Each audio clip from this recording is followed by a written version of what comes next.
بسم اللہ الرحمن الرحیم۔ السلام علیکم۔ آج ہم معروف روحانی اسکالر خواجہ شمس الدین عظیمی صاحب کی کتاب پیراسائیکالوجی کے پارٹ نمبر 7 صفحہ نمبر 63 سے ریکارڈنگ کا آغاز کر رہے ہیں۔ قلیل علم، اللہ وہ ہے جو ہر چیز پر محیط ہے۔ جو کچھ ہم کرتے ہیں اللہ اسے دیکھتا ہے، اور جو کچھ ہم چھپاتے ہیں اللہ اسے جانتا ہے۔ اگر ہم ایک ہوں تو دوسرا اللہ ہے، اگر ہم دو ہوں تو تیسرا اللہ ہے۔ اللہ ہی ابتدا ہے، اللہ ہی انتہا ہے۔ ان حقائق کے پیش نظر اللہ کا علم لامحدود اور لامتناہی ہے۔ اللہ کریم نے جب کائنات بنانے کا ارادہ کیا تو فرمایا کن، اور کائنات وجود میں آ گئی۔ اس بات کو آسان الفاظ میں اس طرح کہا جائے گا کہ کائنات دراصل اللہ کا علم ہے، جس کا مظاہرہ بھی علم کی صورت میں ہوا ہے۔ اللہ کے علم نے ہی کائنات کی خد و خال کا رنگ و روپ اختیار کیا ہے، اس لیے پوری کائنات علم کے علاوہ کچھ نہیں ہے۔ سمندر کے پانی کا ایک قطرہ بھی بہرحال پانی ہے۔ سمندر میں سے لیے ہوئے ایک قطرہ آب کو پانی کے علاوہ کوئی دوسرا نام نہیں دیا جا سکتا، کیونکہ پوری کائنات اللہ کے علم کا مظاہرہ ہے۔ اس لیے کائنات کی حقیقت، کائنات کی بنیاد اور کائنات کی حیت بھی علم ہے۔ جب ہم عالم ناسود کی قید و بند کی زندگی کا تجزیہ کرتے ہیں تو یہ بات پوری طرح واضح ہو جاتی ہے کہ پوری زندگی علم ہے، اور علم اس وقت علم ہے جب اس کے اندر معنی اور مفہوم ہو۔ کائناتی نظام میں غور کرنے سے عجیب قسم کی پریشانی ہوتی ہے کہ اللہ نے یہ کیا نظام قائم کیا ہے۔ مثلاً یہ کہ کوئی آدمی کھائے پیے بغیر زندہ نہیں رہ سکتا، ہر آدمی سونے پر مجبور ہے۔ اتنی بندشیں ہیں کہ جن کا کوئی شمار نہیں۔ علم کا یہ مفہوم اللہ کے ذہن میں جو علم ہے اس کے وقوف سے الگ ہے۔ اللہ نے آدم سے فرمایا، اے آدم، تو اور تیری بیوی جنت میں رہو اور خوش ہو کر کھاؤ جہاں سے دل چاہے۔ جنت ایک ایسی بستی ہے جس کی حدود کا تعین نہیں کیا جا سکتا، اس کی حدود لامتناہی ہے۔ اللہ کا ارشاد ہے، خوش ہو کر کھاؤ جہاں سے دل چاہے۔ یہ ظاہر کرتا ہے کہ آدمی کو اللہ نے لامحدود جنت کے رقبے پر تصرف عطا کر دیا تھا۔ بالفاظ دیگر ہمارے باپ آدم جنت کے لامحدود رقبے کے بلا شرکت غیر مالک تھے۔ ساتھ ہی اللہ کریم نے یہ فرمایا، اس درخت کے قریب مت جانا، اور اگر تم نے ہمارے اس حکم پر عمل نہیں کیا تو تم اپنے اوپر ظلم کرو گے۔ جنت لامحدود رقبہ ہے اور اس میں لا تعداد اور لا شمار درخت ہیں۔ ایک مخصوص درخت کی طرف اشارہ کر کے آدم کو ہدایت کی گئی کہ اس درخت کے قریب مت جانا۔ آدم سے نافرمانی سرزد ہوئی، اور اس نافرمانی کے جرم میں جنت کی فضاؤں نے آدم کو رد کر دیا، اور آدم جس سرزمین کا بلا شرکت غیر مالک تھا وہ زمین اس سے چھین لی گئی۔ اس واقعے کا نقشہ کچھ اس طرح بنتا ہے کہ ایک وسیع و عریض باغ ہے۔ باغ کے پھول، پھل، پودوں، نہروں، آبشاروں، محلات وغیرہ پر آدمی کو پورا تصرف ہے۔ صرف باغ کا ایک حصہ ایسا ہے کہ تصرف تو حاصل ہے، لیکن اس تصرف کے اختیار کو استعمال کرنے سے منع کیا گیا ہے۔ جب تک آدم نے نافرمانی کا ارتکاب نہیں کیا، آدم کے لیے جنت کا وسیع رقبہ زمان و مکان، اسپیس اینڈ ٹائم سے آزاد رہا، اور جب آدم سے نافرمانی سرزد ہو گئی تو آدم کے اندر ٹائم اسپیس کی حد بندیاں منتقل ہو گئی۔ اس درخت کے بارے میں بہت سی باتیں کی جاتی ہیں۔ کوئی کہتا ہے کہ گیہوں کا درخت تھا، کوئی کہتا ہے سیب کا درخت تھا، کسی مسلک کے لوگ کہتے ہیں کہ انگور کا درخت تھا۔ مختلف لوگ مختلف باتیں کہتے ہیں، لیکن آسمانی کتابوں میں اس کا کوئی نام نہیں آیا۔ روحانی نقطۂ نظر سے جب لاشعوری واردات تو کیفیات سے اس درخت کا مشاہدہ کیا جاتا ہے تو دراصل یہ ایک طرز فکر کا سمبل ہے۔ ہو یہ رہا ہے کہ جو کچھ جنت میں موجود ہے وہ در و بست آدمی کے ارادے کے تابع ہے۔ آدمی کا دل چاہا کہ وہ سیب کھائے۔ جنت میں سیب کے درخت بھی ہیں، اس پر سیب بھی لگے ہوئے ہیں، لیکن سیب کا توڑنا وہاں زیر بحث نہیں آتا۔ سیب کھانے کو دل چاہا، سیب موجود ہو گیا۔ پانی پینے کو دل چاہا، پانی موجود ہو گیا۔ اس طرز فکر سے تصرف کی دو طرزیں سامنے آتی ہیں۔ تصرف کی ایک طرز فکر یہ ہے کہ ایک بندہ سیب کا درخت لگاتا ہے، اس کی نشو و نما کا انتظار کرتا ہے۔ طویل عرصے کے بعد درخت اس قابل ہو جاتا ہے کہ اس کے اوپر پھل لگیں، اس کے اندر سیب کھانے کی خواہش پیدا ہوتی ہے تو سیب کے درخت کی طرف چلتا ہے اور درخت پر سے سیب توڑ کر کھا لیتا ہے۔ تصرف کا دوسرا طریقہ یہ ہے کہ سیب کے درخت پر سیب لگے ہوئے ہیں، اس درخت کو نہ تو تو کسی بندے نے زمین میں بویا ہے اور نہ اس کی نگہداشت کی ہے، نہ اس درخت کو پروان چڑھانے میں کوئی خدمت انجام دی ہے۔ اس کے اندر درخت پر سیب توڑنے کی خواہش ہوئی، دل چاہا کہ سیب کھاؤں، سیب حاضر ہو گیا۔ اس میں بہت حکمت بیان کی گئی ہے۔ اللہ کریم کے ارادے میں یہ بات موجود تھی کہ کائنات وجود میں آئے۔ اللہ نے کہا ہو جا، کن، کائنات بن گئی۔ جنت کی زندگی میں آدم کے دماغ میں یہ بات موجود تھی کہ وہ سیب کھائے۔ آدمی نے کہا سیب، سیب موجود ہو گیا۔ کن کہنے سے کائنات بن گئی، سیب کہنے سے سیب مل گیا۔ اس بات کو اللہ نے احسن الخالقین کہہ کر بیان کیا ہے۔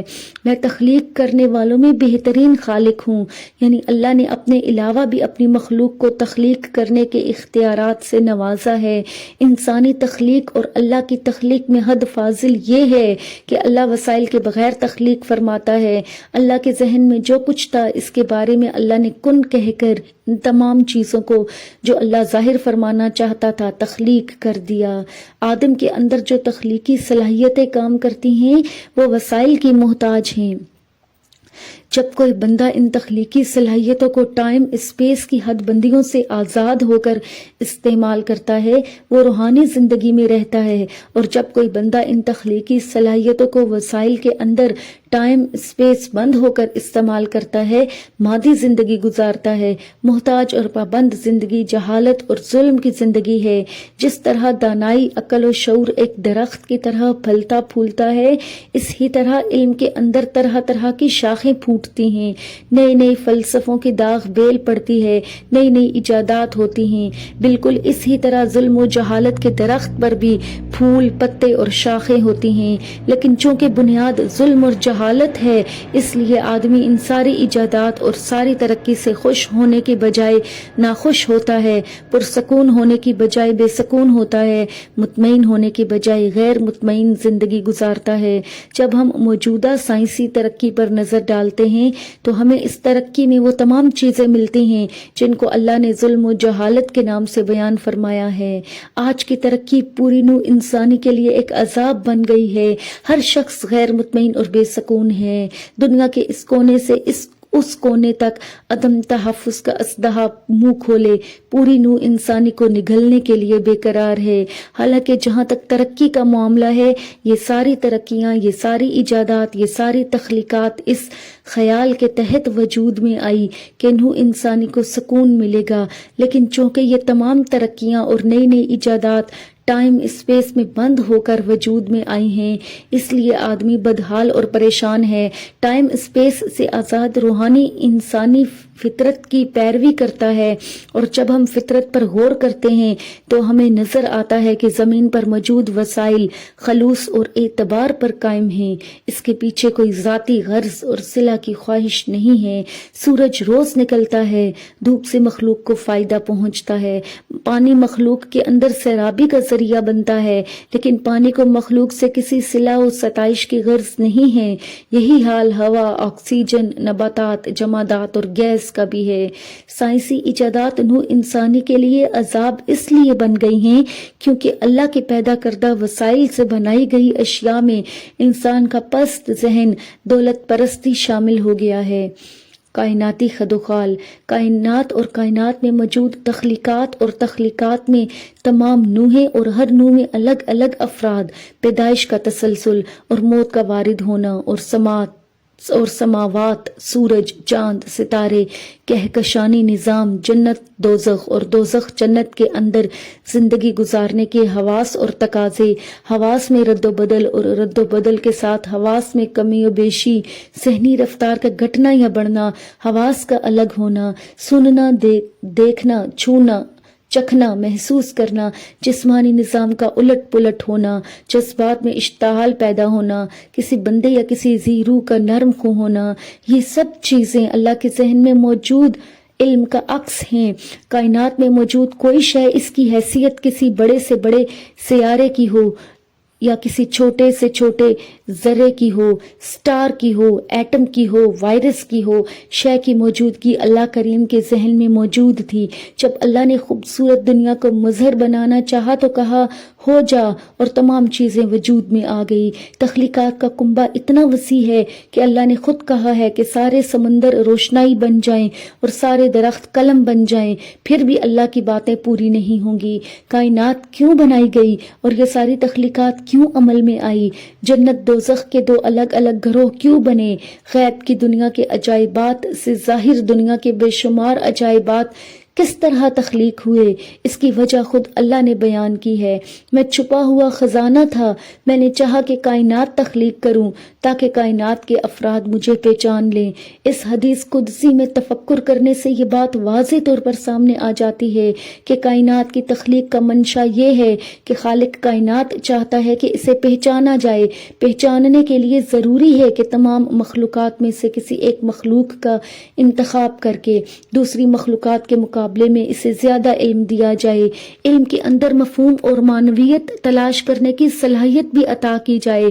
کائناتی کنبہ میں دو مخلوقات ایسی ہیں جن کو اللہ کریم نے تلاش اور مفہوم پہچاننے کی صلاحیت عطا کی ہے، ایک انسان اور دوسرے جنات۔ جنات کی تخلیق چونکہ اس وقت زیر بحث نہیں ہے، اس لیے انسانی علوم پر ہی گفتگو کی جا رہی ہے۔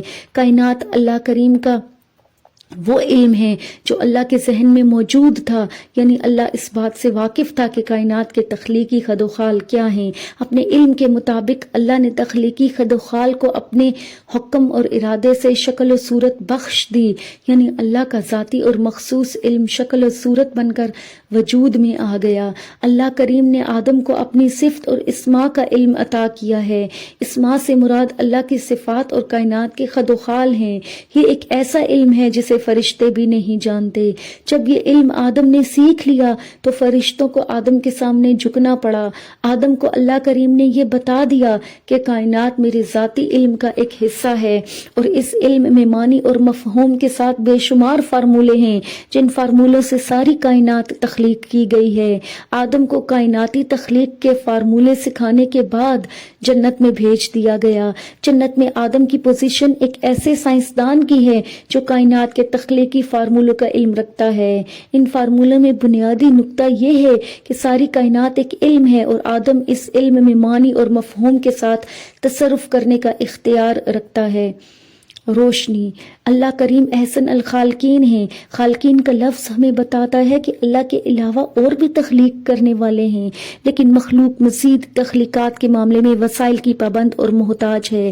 اس کی مثال آج کے دور میں بجلی کی ہے۔ اللہ کی ایک تخلیق بجلی، الیکٹریسٹی ہے۔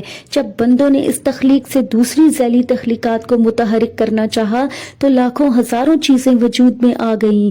آدم ذات نے جب بجلی کے علم کے اندر تفکر کیا تو اس بجلی سے لاشمار چیزیں وجود میں آ گئی۔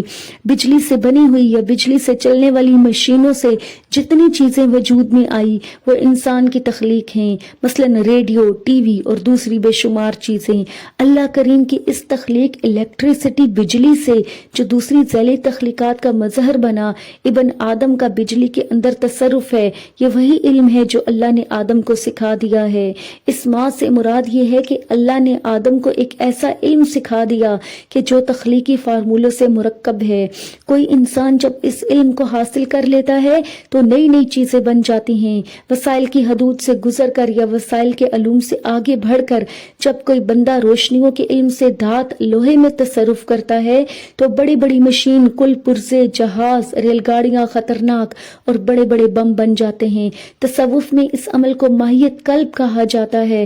وسائل میں محدود رہ کر مٹی کے مخصوص ذرات کو کھٹالی میں پکا کر سونے بناتے ہیں۔ مٹی کے ذرات کو مخصوص پروسیس سے گزار کر ہم لوہا بناتے ہیں، لیکن وہ بندہ جو روشنیوں میں تصرف کرنے کا اختیار رکھتا ہے، ذخیرے میں سے ان مقداروں کو الگ کر لیتا ہے۔ جو مقداریں سونا بناتی ہیں تو سونا بن جاتا ہے۔ تصرف کے دو طریقے ہیں۔ ایک طریقہ یہ ہے کہ وسائل میں محدود رہ کر وسائل کو مجتمع کر کے کوئی چیز بنائی جائے۔ اور دوسرا طریقہ یہ ہے کہ روشنیوں میں تصرف کر کے روشنیوں کو متحرک کر دیا جائے۔ علم روحانی کی تھیوری پڑھ کر پریکٹیکل میں یہ بات معلوم ہو جاتی ہے کہ کائنات میں موجود ہر شے کی بنیاد اور بساط بیس روشنی ہے، اور روشنی معین مقداروں کے ساتھ رد و بدل میں ہوتی رہتی ہے اور معین مقداروں کے ساتھ گھٹتی بڑھتی رہتی ہے۔ پیدائش سے موت تک کا زمانہ ہمیں یہ بتاتا ہے کہ کوئی بچہ اپنی ایک حیثیت پر قائم نہیں رہتا۔ جن معین مقداروں پر بچہ پیدا ہوا ہے، ان معین مقداروں میں ایک ضابطہ، ایک قانون اور ترتیب کے ساتھ رد و بدل ہوتا ہے۔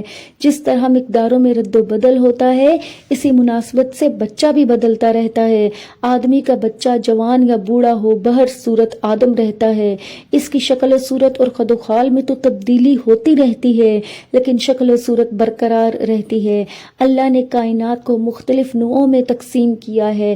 معین مقدار یہ ہے کہ آدمی ہر حال میں آدم رہتا ہے، بندر کا بچہ ہر صورت میں بندر کا بچہ رہتا ہے، لیکن عمر کے ساتھ ساتھ اس کے اندر زندگی گزارنے کے تقاضوں میں تبدیلی ہوتی رہتی ہے۔ تبدیلی یہ ہے کہ پیدا ہونے والے بچے کے نقوش جوانی میں سر تا پیر بدل جاتے ہیں، جوانی کے بعد بڑھاپا آتا ہے تو بڑھاپے میں جوانی کے نقوش ڈھل جاتے ہیں، اور اس طرح ڈھل جاتے ہیں کہ جوانی کی تصویر اور بڑھاپے کی تصویر دو الگ الگ تصویریں نظر آتی ہیں۔ قائم بالذات معین مقداریں یہ ہیں کہ آدمی ایک دن کا بچہ ہو یا 100 سال کا بوڑھا ہو، بھوک پیاس کا تقاضا اس کے اندر موجود رہتا ہے۔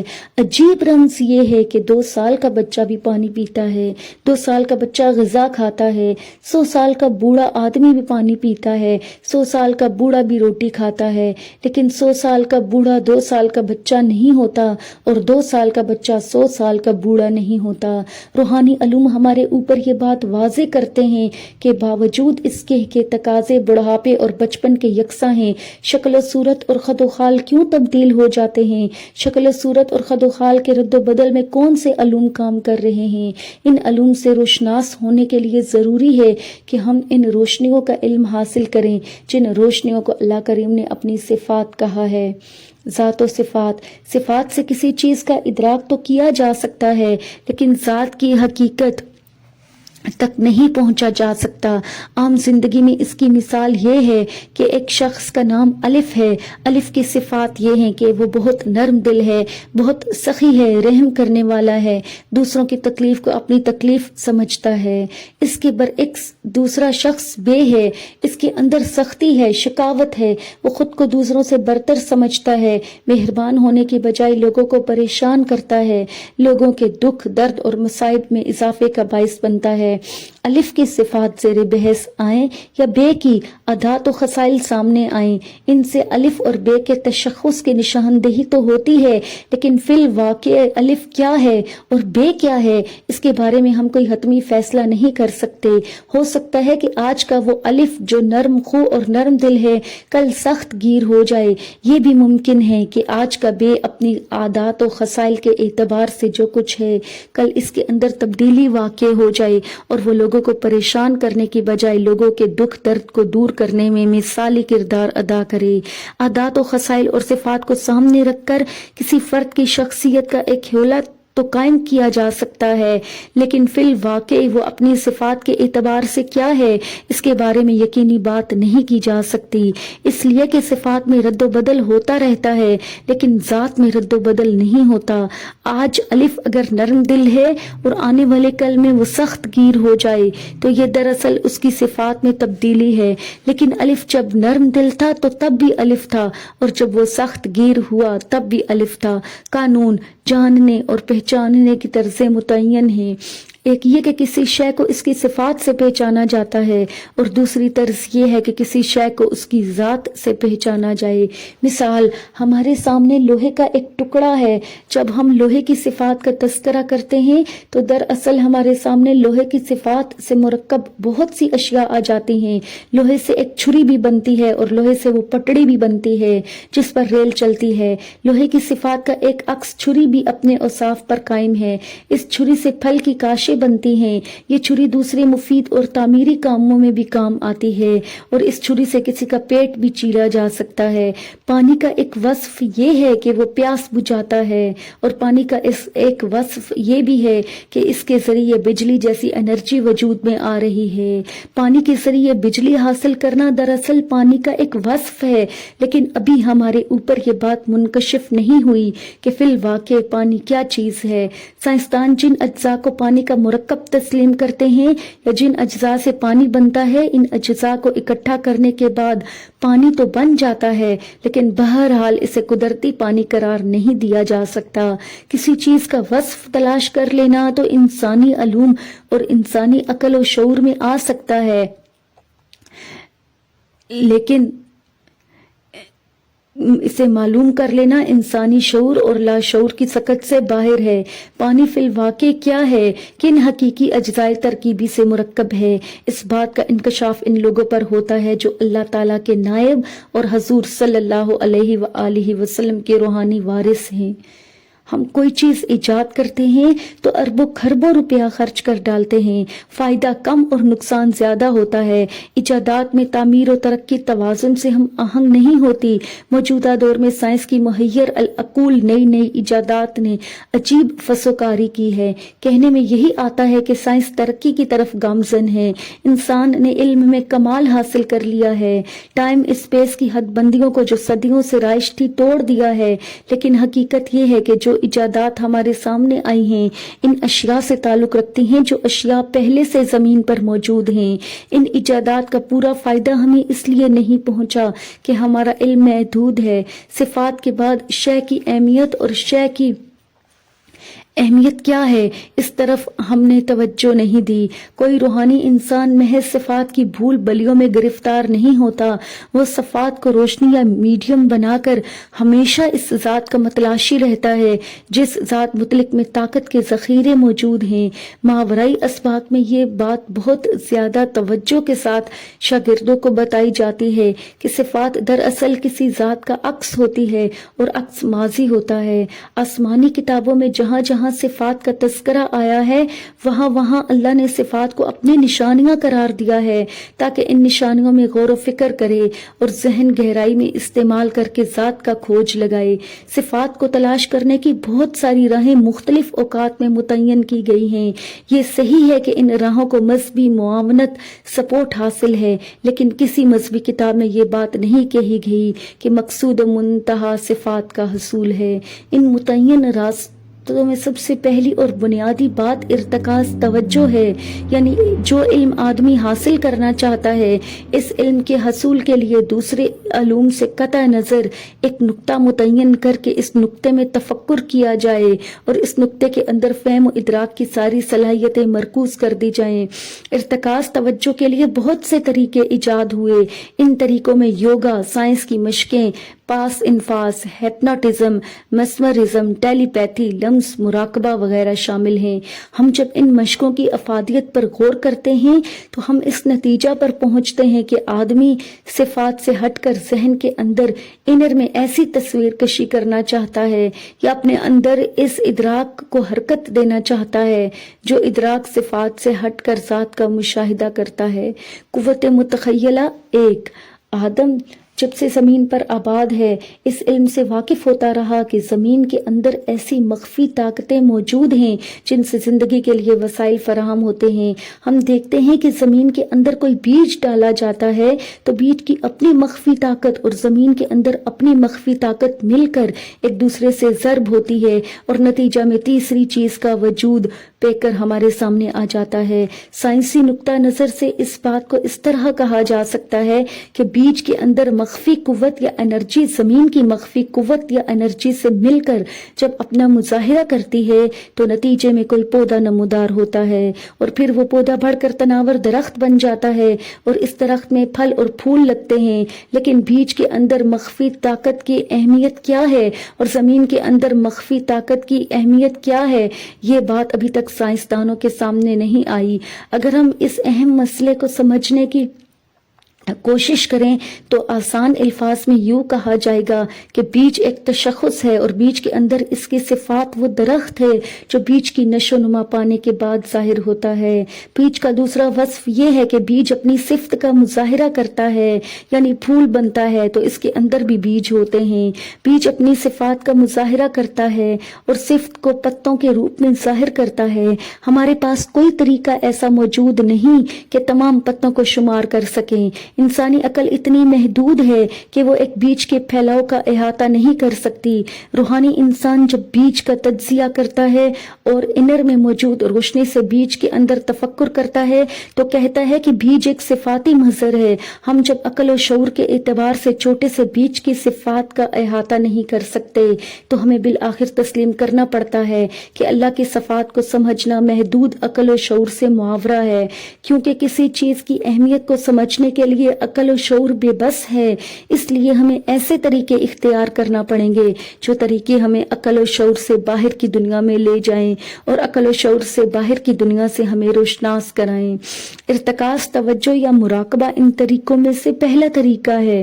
زیادہ پڑھے لکھے لوگ، سائنسی نظریات کی بھول بھلیوں میں گم افراد، عقل و شعور سے آراستہ دانشور جب روحانی علوم کے اندر غور کرتے ہیں، کیونکہ ان علوم کو وہ عقل و شعور کے دائرے میں بند کرنا چاہتے ہیں، بالفاظ دیگر لامتناہی علم کو تنہائیت میں قید کرنا چاہتے ہیں، اور ان کے سامنے جب کوئی حل نہیں آتا تو وہ روحانیت کو قوت متخیلہ کہہ دیتے ہیں۔